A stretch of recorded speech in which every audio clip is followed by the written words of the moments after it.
They were out early one morning, panning in the stream for gold, surrounded by the rising mountains.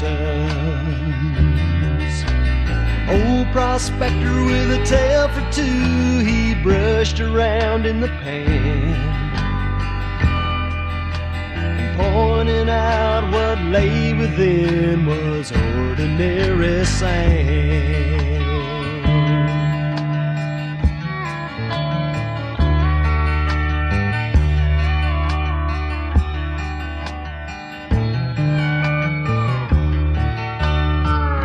He began with his story about 20 years before,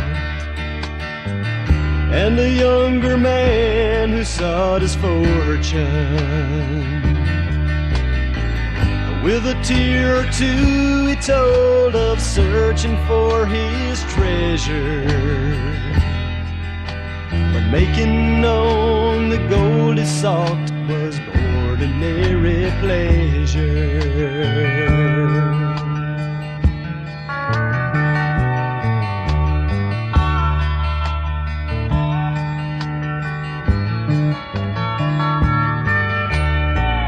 There were years of doing without, and there were years of plenty. I started thinking that life was never steady, excepting when the bills came in and I had no money to pay. Whiskey had never tasted better ordinarily.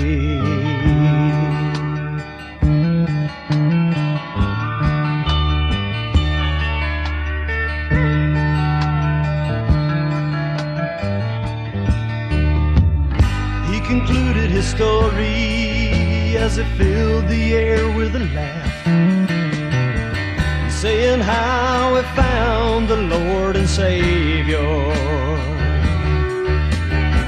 and how he found the river of life by which his day unfolds, and pointing out what stands within is not ordinary gold, and pointing out what stands within is not ordinary gold.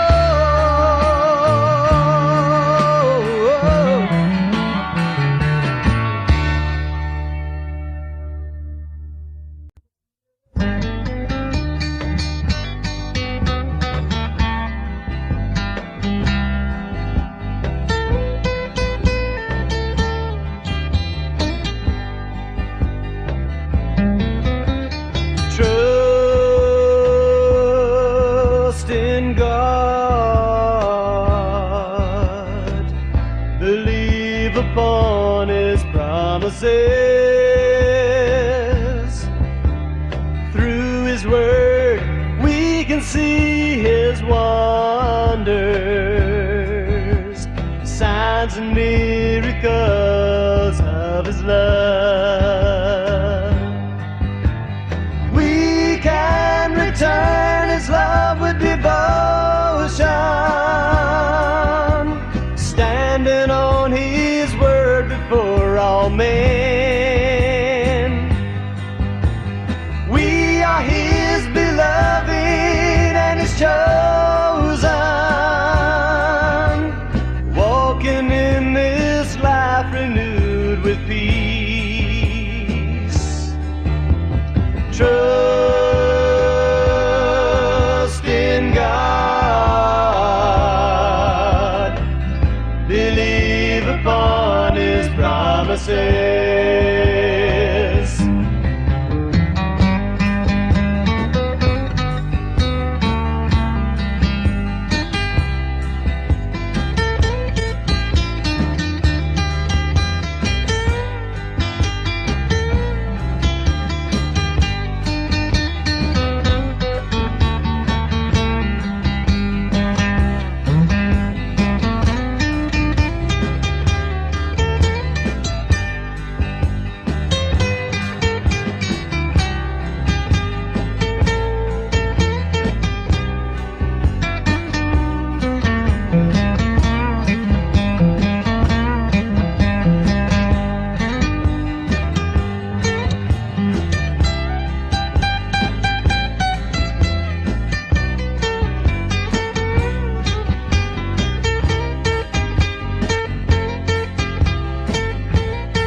upon His promises.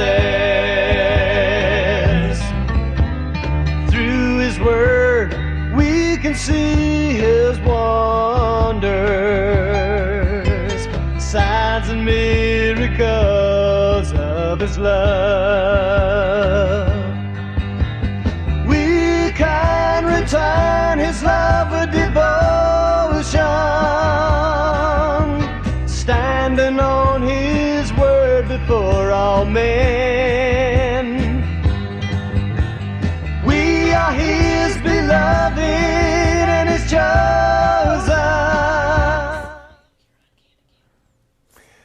All right. Welcome. My name is Mark Wallace. This is True North Studio, and today the topic is Perfect Words, Imperfect Time, James and Jude. There are two books of the Bible that deal specifically with how to survive, live, and thrive during the most dangerous and troubling of times. Like the early Christians, we too suffer the aftershocks of war, riots, hate, separation, fear, and control. We too feel the pain of an overreaching government, corrupt politicians, leaders demanding we obey. This leads to depression for some and even self-hate. People are on edge. And that's just in my neighborhood. I hear where you live is sort of the same. The world had gone mad since the death and resurrection of Jesus Christ, and the new Christians were paying the price. People who thought outside the box were being hunted down, shut down, jailed, and sometimes killed. Times were hard for the believers, but times were deadly if you made waves. Waves were made. Religious people took it upon themselves to hire mercenaries to find and attack those who thought differently than their own warped version of religion. These pious pukes also convinced and cajoled the politicians of the day to use military force to help them stop this new movement of thoughts, words, and deeds before it took root. Doors were kicked down, and entire screaming households of believers were dragged out into the streets. They jailed and slaughtered and decimated or just ruined the lifestyle of disciples, but some got away and scattered. Now this can be pulled from today's headlines just as easily. Many of the believers who weren't killed for their beliefs left their homes, fled their cities, their families, their livelihoods, in order to avoid persecution. Sadly, a few of the more timid believers just quietly went back to their old way of life so they could just fit in and survive. Like a cheap spy novel, some of the faithful were actually turned and began to expose and to out their own Christian friends for political bribes or for financial handouts. The believers needed help, and they needed it fast. They needed something to hang on to, something tangible to reflect on. They needed something to help them make it through the day. Being a believer was deadly back then. The pressure was on to shut up, give in, or just run for the hills. And this is exactly when the first two letters, the first two epistles, were inspired by God and written. And their point was that no matter what craziness is going on in this world of ours, we can detect the attack and we can handle it. No matter how bad our friends and families, our society, and the government attacks us, we can handle it. We can handle it because we've been given the perfect words for an imperfect time. So who were James and Jude? Well, James and Jude were two of the four half-brothers of Jesus. Jesus had at least 6 or 7 siblings, Mark 6:3. The brothers who wrote these first 2 letters and distributed them to the believers were not chosen by Jesus to be one of the original 12 apostles. These men had not traveled and served with Jesus and his disciples during his earthly ministry. They were not there when Jesus walked on the water, not there when he raised the dead, not there when he healed the sick, nor were they there when he miraculously fed tens of thousands of people. In fact, for most of Jesus' earthly ministry and life, these 2 brothers were embarrassed of him and thought Jesus was the crazy one. But after the resurrection and ascension and the day of Pentecost, something changed in them. The Spirit of God does that. They finally understood what Jesus had been talking about. They finally made him Lord. They finally believed God raised him from the dead. They finally received the Spirit of God. Jesus finally made sense to them. After Pentecost, James and Jude were able to really connect with the disciples. They had newfound ability. The early believers gravitated to James and Jude as much, if not more, than they did the apostles. Even the apostles deferred to James through much of Acts. Why? Well, partly because James and Jude had mannerisms similar to Jesus. They walked, talked, joked, and interacted with people similar to Jesus. Like off-brand toys, both men probably even resembled Jesus. Sort of. They had gone to the same schools as Jesus, studied under the same rabbis as Jesus, and probably shared some of his same friends. They even worked in the same wood shop with Jesus' stepdad, told the same dad jokes. They'd been raised very similar to Jesus because they shared the same mom. They were the half-brothers of Jesus. Like the brothers of a famous Hollywood actor, they were sort of famous without having to do much of anything. Yet they did do something. They made a name for themselves. They carved out their own little piece of history. All the believers in Israel knew exactly who James and Jude were, especially the ones who had spent personal time with the Christ. Why is this important?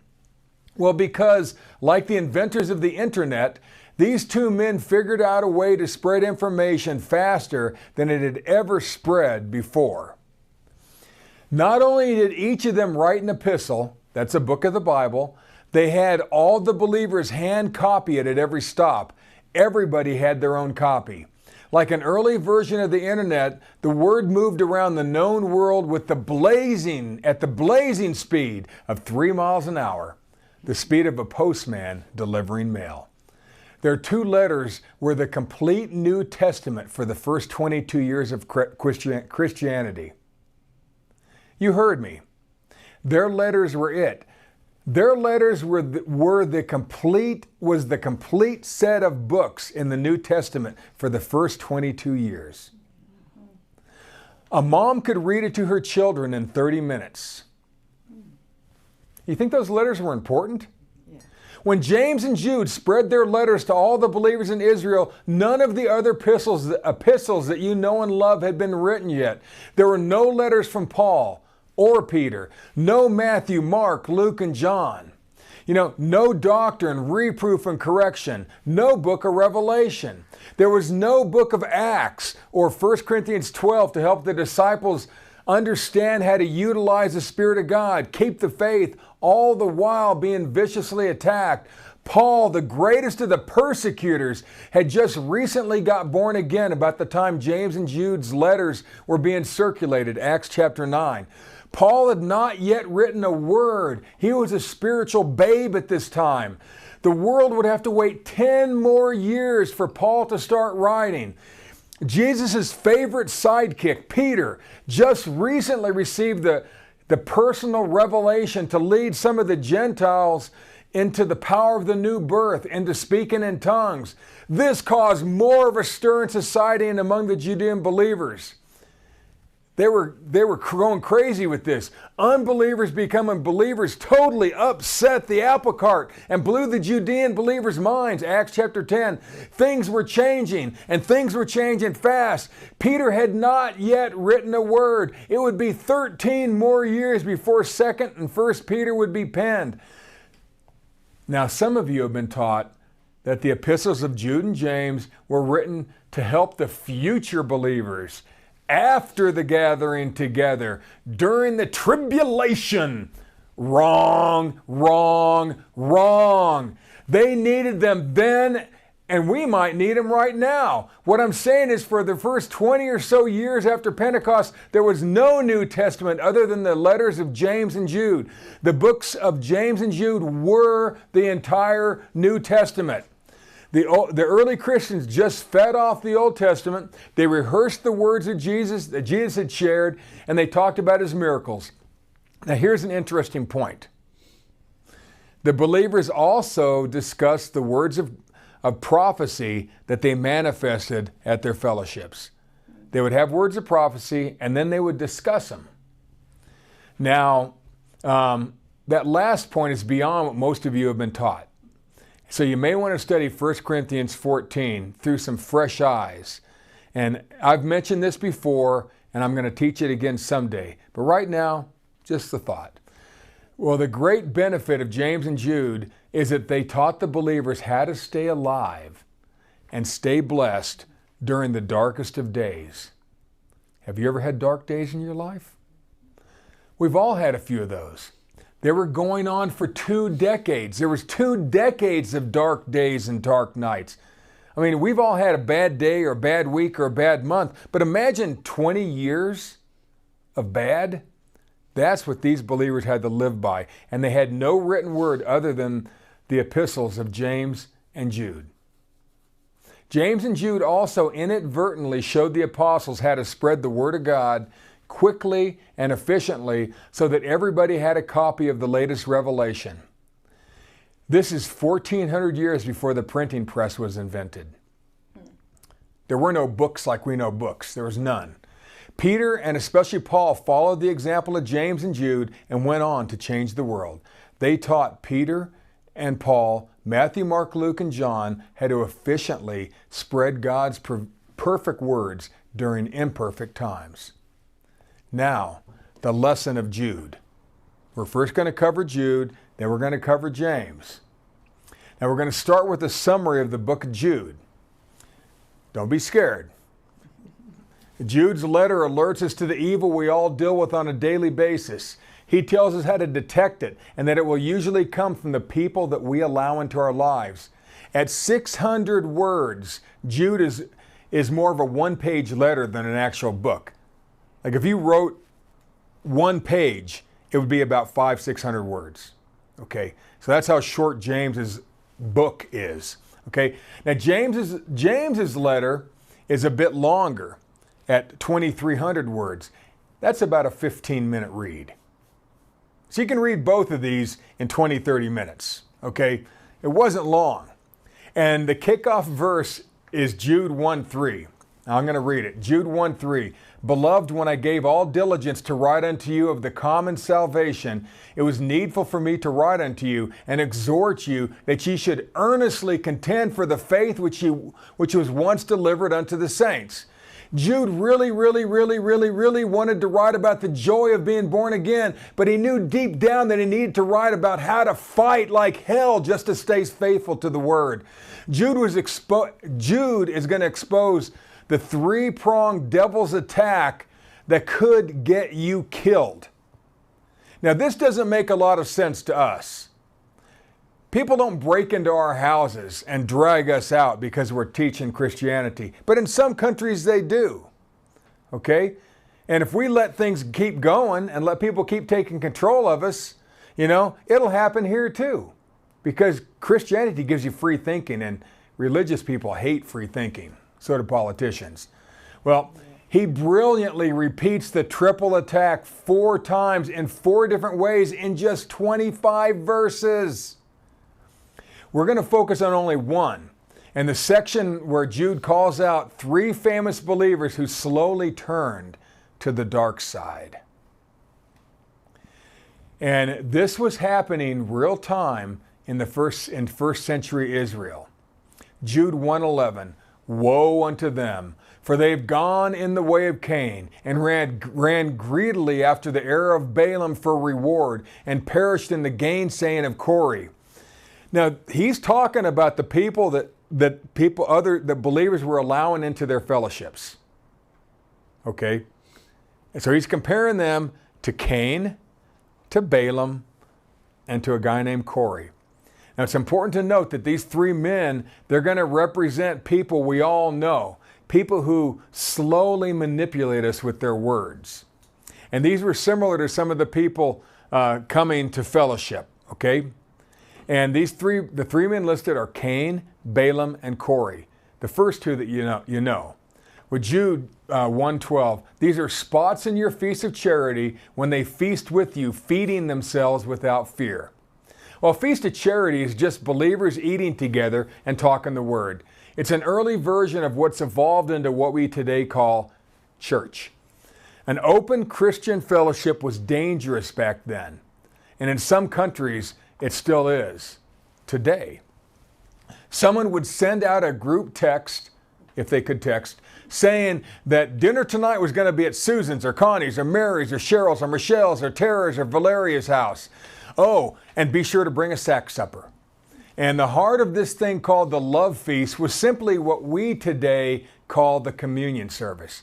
Now, this was nothing like the religious communion you do yearly or monthly in your church or home fellowship. The early believers didn't make communion all secret and formal and religious and sanitized and with solemn prayer, lit candles, bowed heads, and neatly organized bread and wine.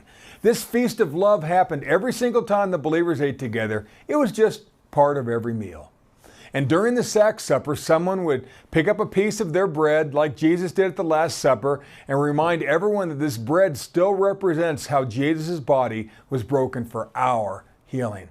Then they would wash down that bread with a sip of wine or water and remind each other that the drink represents his blood that was shed for our forgiveness of sins, of our sins. Easy peasy, simple, effective. The believers repeated this every day at every meal. Imagine if you told yourself that you're healed every single time you ate.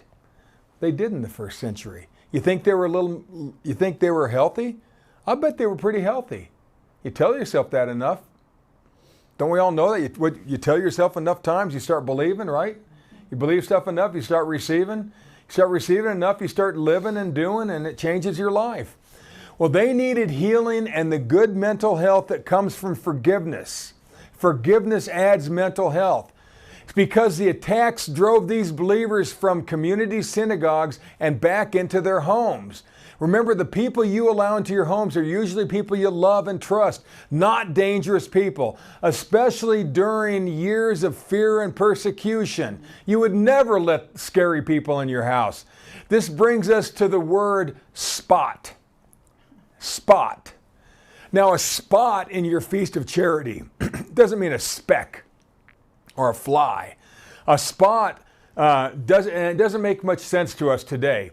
A spot in the Greek is a hidden underwater reef that rips a hole in the hull of your boat.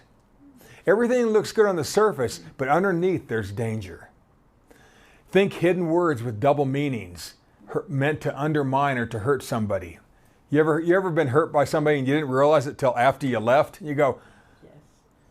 I can't believe what they just said to me. You know, I mean, this is the same kind of manipulative words that get you.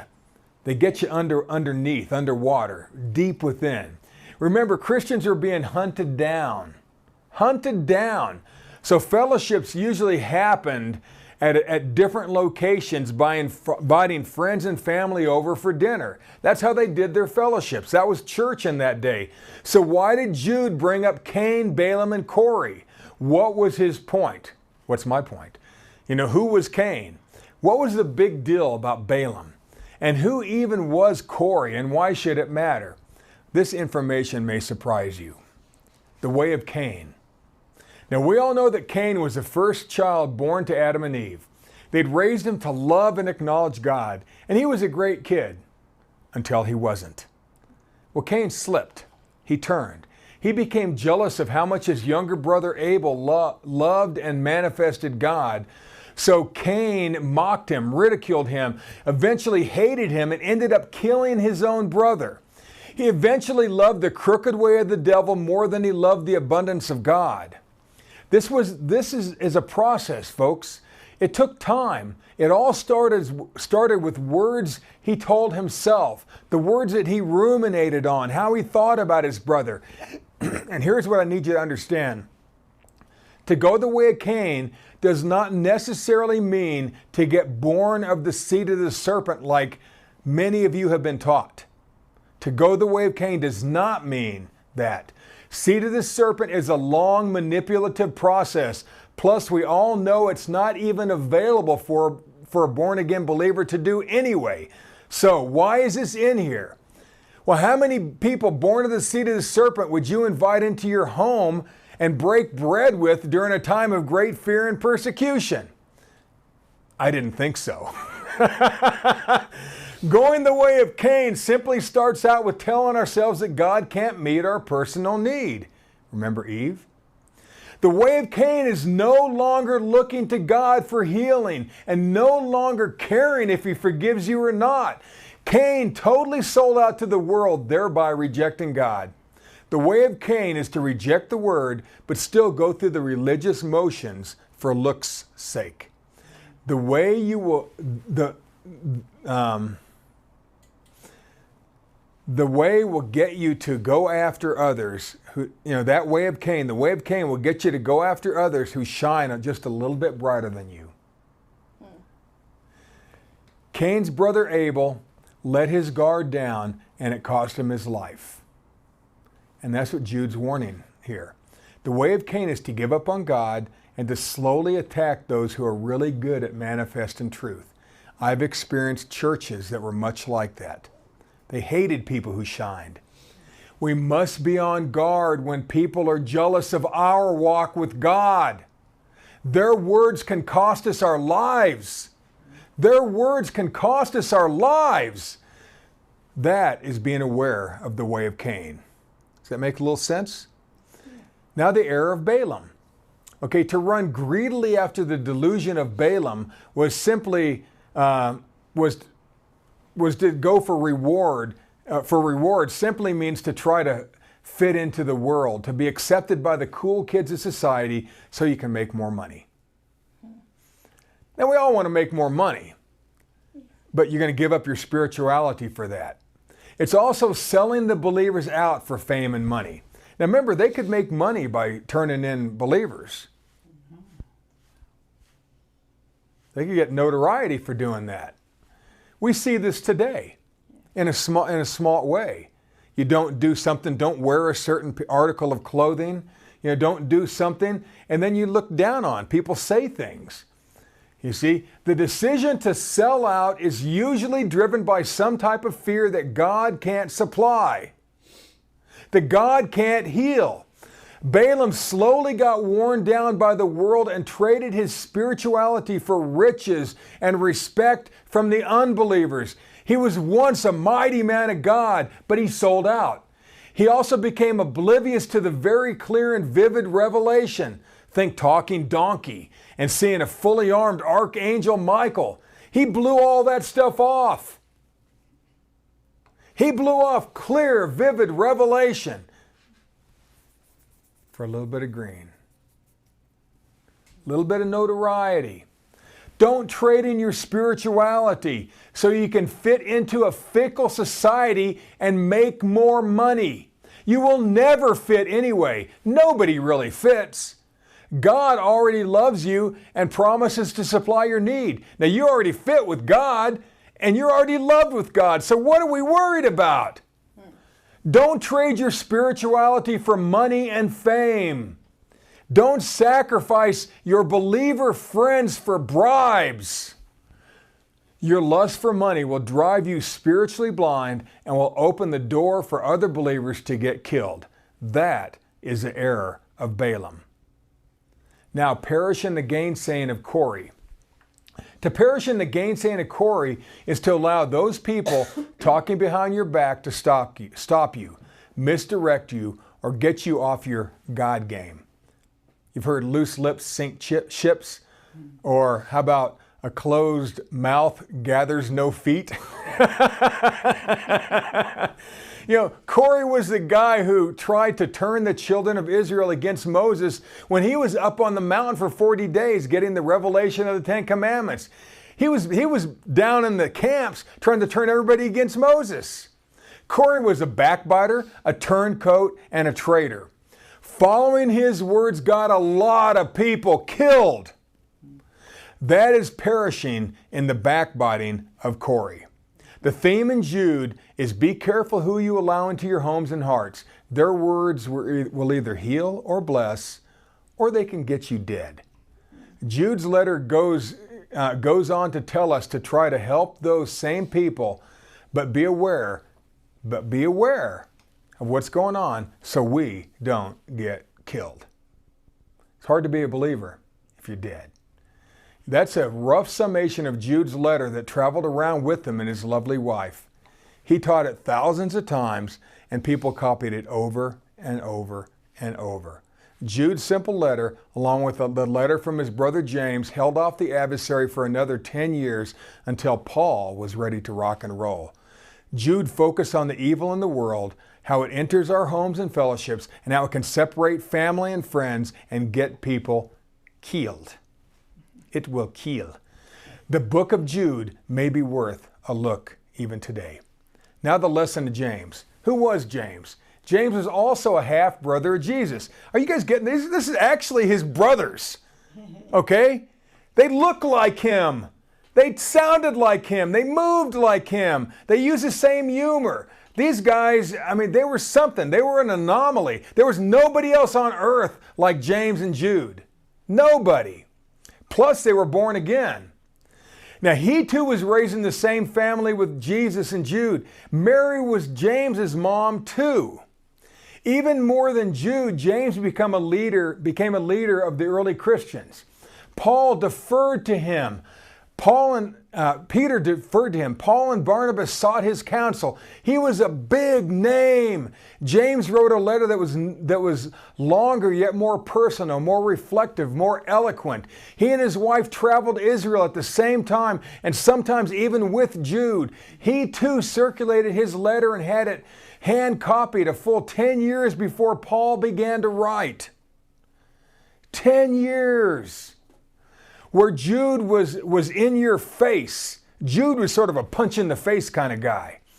James was your heart kind of guy. You know? Now both were necessary. Sometimes you need people to talk straight, right? And you know, the spotlight of James' letter is not on the evil that surrounds us, but rather on how we need to take God personally. The theme verse of James is James 1:22, but be ye doers of the word, and not hearers only, deceiving your own selves. This brother wants us to ask ourselves, do my actions reflect my faith? You know, am I a doer of the word or just a hearer? Am I all talk or am I action? James teaches us that faith is not supposed to be abstract. Faith or belief should be real world and real time. James taught us that our belief system should impact every area of our lives and should show up in everything that we do. What you believe, others should be able to see. James tells us that if our faith is true, it'll help us so that we can help others. He covers the same points as Jude, but in a much softer, gentler way. He shows the hurting, traumatized believers. Now, it's hard for us to imagine. If you've been to war, you're going to see you know some of this. But it's hard for us to imagine unless you were raised in a very abusive family. He showed the hurting, traumatized believers to play their own game and not get drawn into the traps laid out in Jude, like we talked about a minute ago.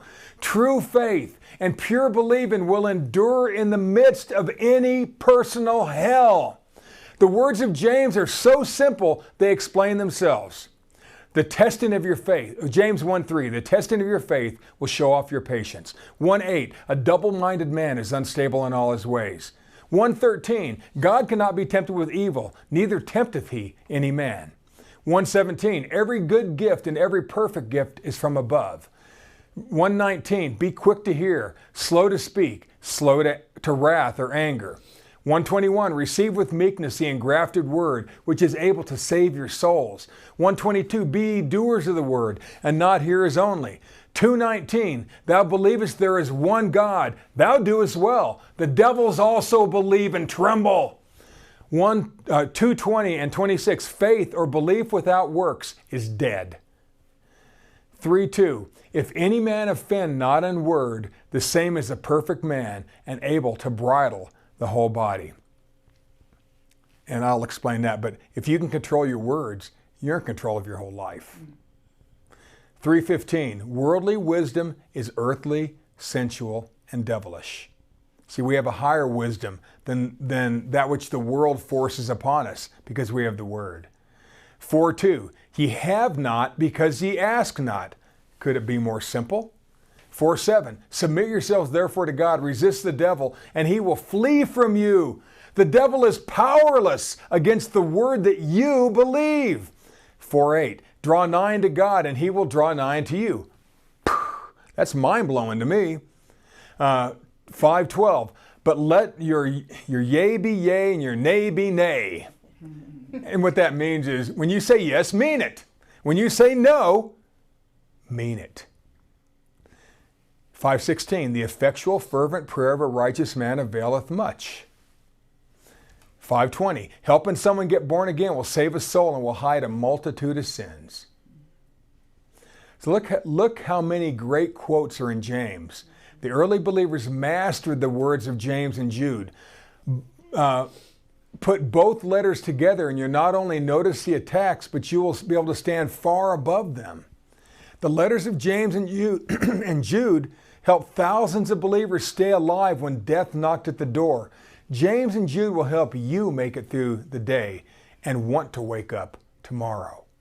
If you ever feel attacked by the people who love you, if you feel the world is out of control and is beating you down, if you're afraid to say what you really want to say because it doesn't fit with popular opinion, if society or your church is trying to mold you into something you don't want to be, if you feel the devil has your number on speed dial, if you've ever worried about God meeting your needs, if you've ever been afraid for your life, James and Jude are the books for you. No matter what craziness is going on in the world of ours, we can handle it. No matter what fears are in our face, we can handle it. No matter what you think you're missing out on, you can handle it. We all suffer the aftershocks of war, riots, hate, separation, fear, control, an overreaching government, politics, people on edge, self-hate, and natural disasters. And there are 2 books of the Bible that deal specifically with how to live, thrive, and survive during the most troubling of times, and they were written by the 2 half-brothers of Jesus. The only 2 books of the New Testament for the first 22 years of Christianity were the books of James and Jude. So if you have an extra 30 minutes to spare between persecutions, pick up James and Jude. You may be surprised to see that the early church see what they relied on to help keep them safe and help them keep their heads together for over 2 decades. 20 years. James and Jude gave us the perfect words for imperfect times. God bless.